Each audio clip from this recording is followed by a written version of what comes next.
I swore I would never marry him. Not after what he did, not after the humiliation, not after the way he looked at me like I was nothing. But sometimes life doesn't ask what you want. It forces you to survive. And survival has a price. 3 days ago, my father's company was collapsing, bankrupt, destroyed by one man, Ethan Blackwood. I walked into his office prepared to beg. Instead, he offered me a deal. "Marry me," he said calmly. I laughed. He didn't. "It's simple," Ethan continued. "I need a wife for 1 year, public appearances, family events, no emotional expectations." "And in return?" I asked. "I clear your father's debt, completely." My chest tightened. "You're insane." "No," he said softly. "I'm strategic." Then he slid the contract across the table. 1 year, 1 marriage, no love. I hated him long before this moment. 2 years ago, I worked at his company, ambitious, hopeful, until he publicly rejected my proposal in front of the entire board. "You're not ready for this level," he said. That humiliation followed me everywhere. And now he wanted to marry me? That night, I watched my father sit silently at the dining table, defeated, broken, because of Ethan, and because of me. I signed the contract the next morning. The wedding was private, no friends, no family, just lawyers. When he placed the ring on my finger, he whispered, "Don't confuse this with love." I forced a smile. "Trust me, I won't." That night, I stood in the bedroom of the penthouse, my husband's penthouse, my enemy's penthouse. He walked in, removed his jacket, and said calmly, "There's one more rule." I turned to face him. "We share the same bed." My heart stopped. "This wasn't in the contract." He smirked. "It is now."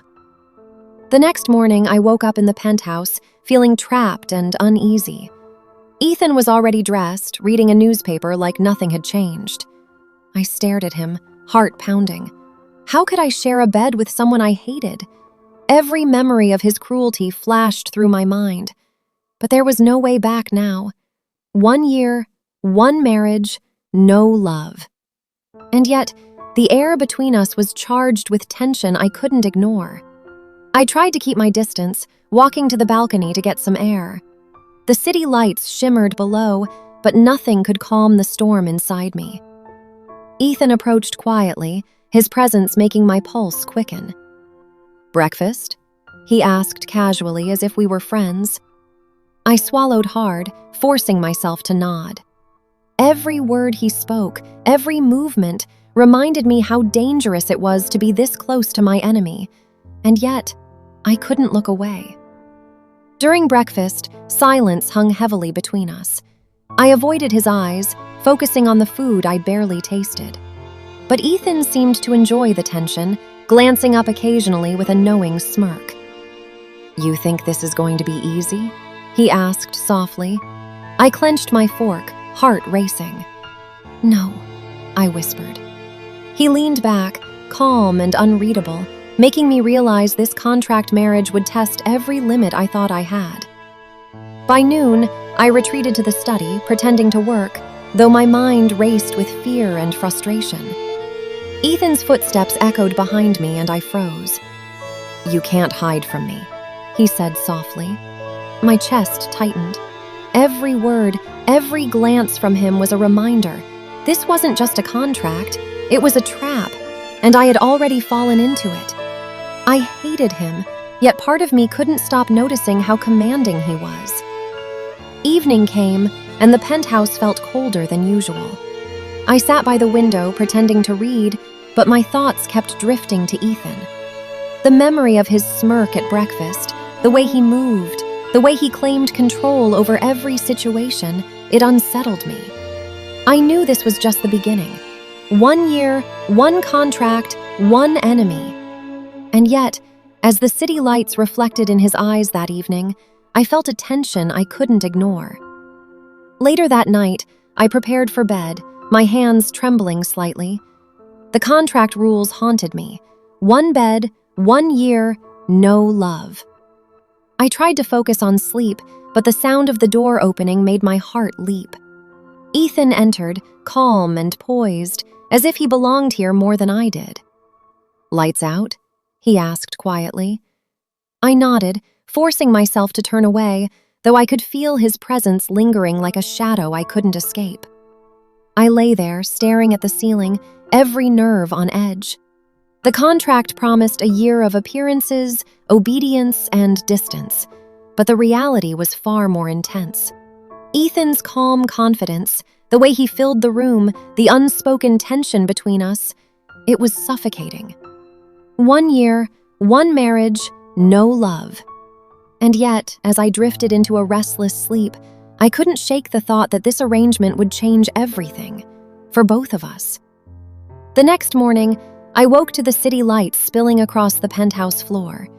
Ethan was already in the kitchen, making coffee as if nothing had happened. I forced myself to speak. "Breakfast?"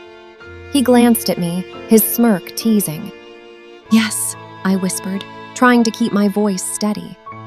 Every movement he made, every glance he gave, reminded me of the contract. 1 year, no love. And yet my heart raced despite myself. I tried to keep my distance, pretending to focus on my breakfast, but Ethan leaned casually against the counter, watching me. "You look tense," he said softly. I swallowed hard, forcing a smile. "I'm fine." But I wasn't. Every word, every look from him reminded me that this wasn't just a contract, it was a test, and I had no idea if I could survive the next year without losing myself. By midday, I retreated to the study, telling myself I needed space.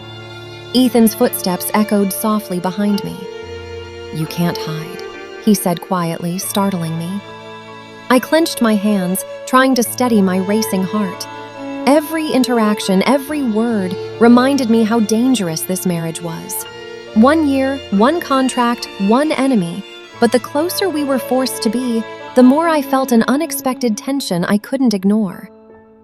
Evening fell, and the penthouse felt unusually quiet. I tried to read, but my mind kept drifting to Ethan. The memory of his smirk at breakfast, the way he moved around effortlessly, the subtle dominance in every gesture, it unsettled me. I hated him, and yet a part of me couldn't stop noticing. 1 year, 1 contract, 1 enemy. And already I felt this arrangement was far more complicated than I had ever imagined. Later that night, I tried to sleep, but the contract rules echoed in my mind. 1 bed, 1 year, no love. Every sound in the penthouse made me tense. Then the door opened quietly.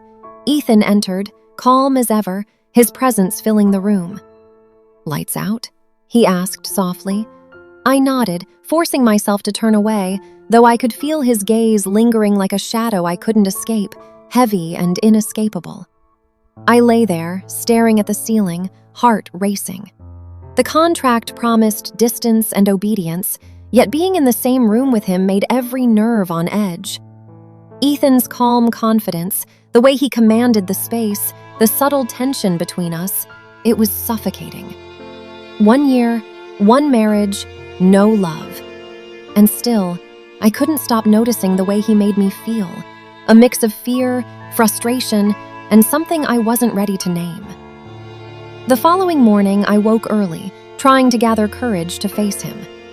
Ethan was already in the living room, reviewing papers as if nothing had happened. I forced myself to speak. "Good morning," I said quietly. He looked up, his smirk subtle but knowing. "Good morning," he replied. Every word, every glance reminded me that this contract wasn't just about appearances. It was about control, and I had to learn quickly how to survive. By evening, I sat alone in the penthouse, trying to make sense of my new life. The contract was signed, the rules clear, but nothing could prepare me for living under the same roof as my enemy. Every glance, every word from Ethan carried tension I couldn't ignore. 1 year, 1 marriage, no love.